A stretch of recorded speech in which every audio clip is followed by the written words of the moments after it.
Hello, everyone. I'm Gina Keatley. I'm professor of international cuisine here at the City University of New York, and I teach culture through cuisine, which is basically an examination of the world's cultures through lecture and lab. I've worked in culinary, food media, nutrition, and I currently work in international business.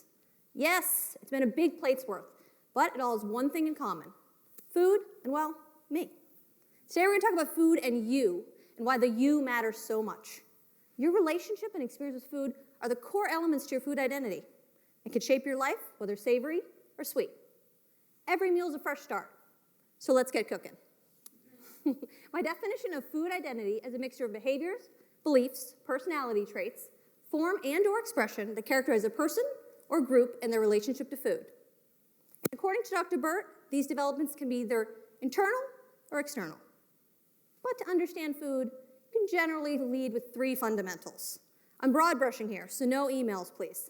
But for 95% of the population, these matter a lot: religion, location, and socioeconomic status. By understanding these three core elements, you can learn a lot about a person and what they're most likely to eat, including yourself. But to understand food, you really have to get to the gist that food is not just about food. Food is about people. This is the biggest mistake I see people make, learning about food and identity. Yes, of course the food has to taste good, but the real experience is where and when you experienced it. Who'd you eat those street tacos with, and what made it a memorable experience? It's not just the sauce, but the intangible ingredient, people. I'm not suggesting cannibalizing here. However, should we eat our own meat, grown from our cells in a lab? That's another TED Talk altogether. So how do we find our food identity? Here are 6 points for finding your food identity and embracing strength through diversity. Let's start at the end and plan your last meal.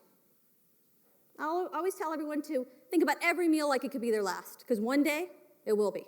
It's not to scare them. Well, maybe it's to scare them a little, but it's to motivate them to live a delicious life. Taking a moment to make a meal more decadent or beautiful will create a more flavorful moment overall.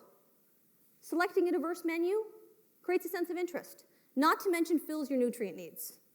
You can only absorb so much of a vitamin and mineral at a time, so diversity fills both body and soul. What would your last meal be? Would it be steak and red wine or curry and tea? Maybe both? I'm greedy and I want a lot, but this puts a real exclamation point on what you love creating and consuming. Now that you're hungry for change, you need to listen to yourself and what other people say about you, even when you think you're right. Here's a quick trip about my first trip to Asia. It's 2 a.m. I'm lying in a tube wide awake. I must be in Japan. Yes, I'm at one of the famous capsule hotels. Upon my arrival, a front desk worker gives me an oversized sleep shirt, slippers, and a key to a mini locker. After I climb my tiny tube, pull down my privacy curtain, and tuck myself in, I hear a knock on my cloth door. It's a Japanese woman, and she gently says, "Please leave my tube." Well, I stick my head out and I say, "This is my tube, and how dare this woman in a matching nightshirt harass me?" Proudly show my key. See? I'm tube 91. She promptly takes my key, turns it around, and says, "I'm so sorry, you are tube 16. With a wave of oops running down my face, she politely waits as I say, "My bad," grab all my goodies, and get out of there. Besides looking at things in another way, Japan happens to have the best fish in the world and some pretty adorable snow monkey action. Snow monkey's touching me, it's adorable. We all get busy and tired. We go on autopilot. We have to ask ourselves, what do we like? What do we dislike? Why do we dislike it? Just because you dislike something, you might be wrong. If you didn't like crab as an 8-year-old, you might want to revisit that ingredient or entire seafood category altogether. After all, it's been a minute since you were 8. Ask yourself as an adult, what do I like? What do I dislike? And listen to yourself after some tasty research, of course. You might have been wrong all along. This will help clarify your current food identity. However, we must be ready for resistance. After getting thrown off every cooking show I could, that's right, I created my own cooking show here in New York. And after 4 seasons and great ratings, might I add, I was told they wanted me to boil the pasta and not the rice. So yet again, I created my own food documentary, exploring locations that interest me, regardless of what nationality I am. We live in a global society. You have to be something to highlight and appreciate it. That doesn't mean you shouldn't use the help of experts, but you don't have to start off as an expert yourself. Just be generously curious with an open heart and an empty stomach. My most recent project was making tea from olive leaves in Italy. If you want to see resistance, try being an Italian in Italy that doesn't speak the language. Mamma mia! Getting a property overseas, developing a product, and pushing it through e-commerce, how hard can it be? Let me tell you, it can be crazy hard. Change can be difficult, and this includes the expansion of a country's food identity. The tea is called Mochi, and it's 100% powdered olive leaves. Yes, it's a totally fresh product in a region of the world more known for cappuccinos than chai, but that's what makes it great. It's bold, challenging, and a blend of cultures, just like Sicily, where the olive leaves come from.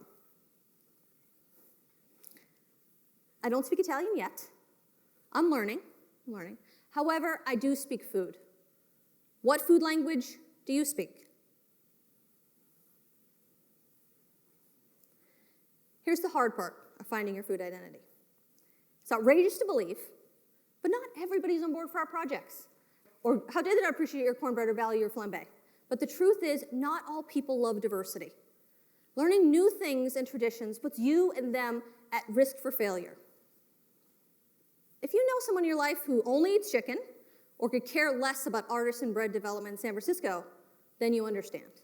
You don't learn and grow for them. You taste and conquer for yourself. Being a chef in your kitchen is being your own boss.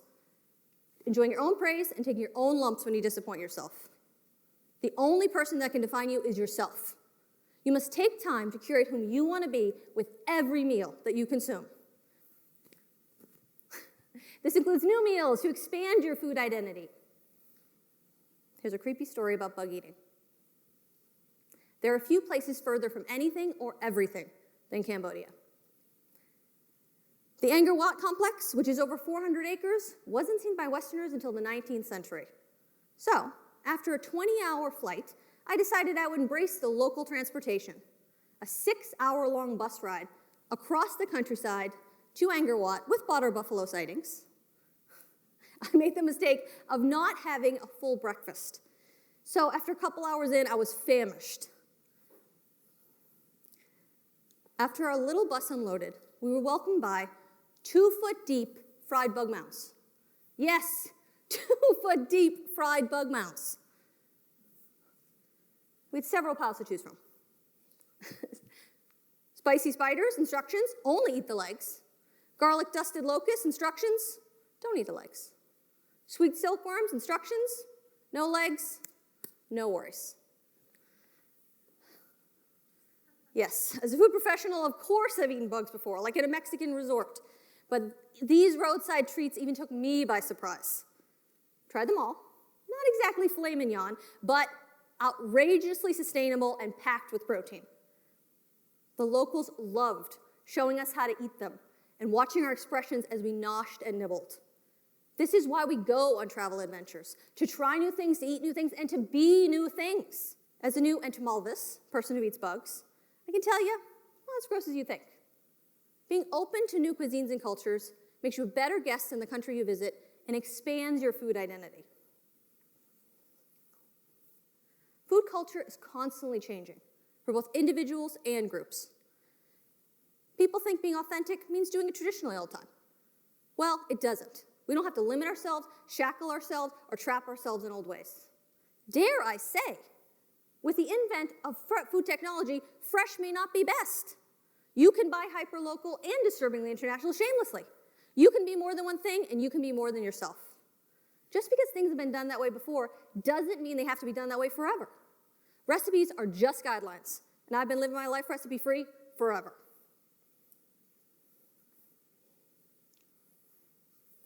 What's one of the best meals you ever had? Mine was in Cairo, Egypt, at a Pizza Hut KFC. Believe it or not, because it's the best view of the pyramids. It's true. But one of my best experiences there was teaching a man to eat a dessert. After we had dined on double-stuffed pigeon and traditional Egyptian fare, I moved from the busy streets of Cairo to the tranquil oasis of a hotel serving afternoon tea. To my delight, they had a fondue station as part of the dessert spread. I watch as an older Middle Eastern man, maybe in his 70s, observes the chocolate fountain with apprehension. He leans in with a spoon, tiny spoon, struggling to reach the dark, decadent cocoa. As an interfering American, I went over there to show him how to fondue. I grabbed my skewer full of fruits, breads, and marshmallows, showed him how to grab, dip, eat, and repeat. I retreat back to my table and watch as he goes through the process.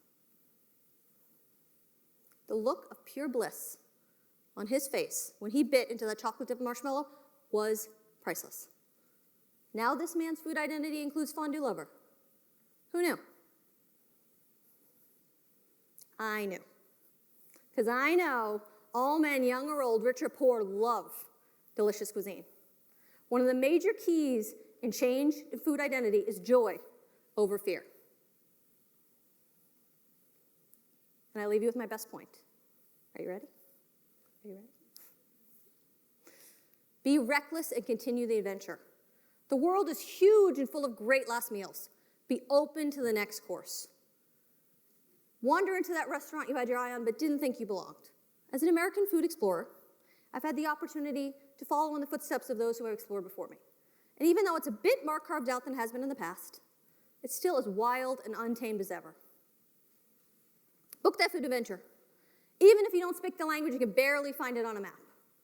Good things are out there if you're willing to try.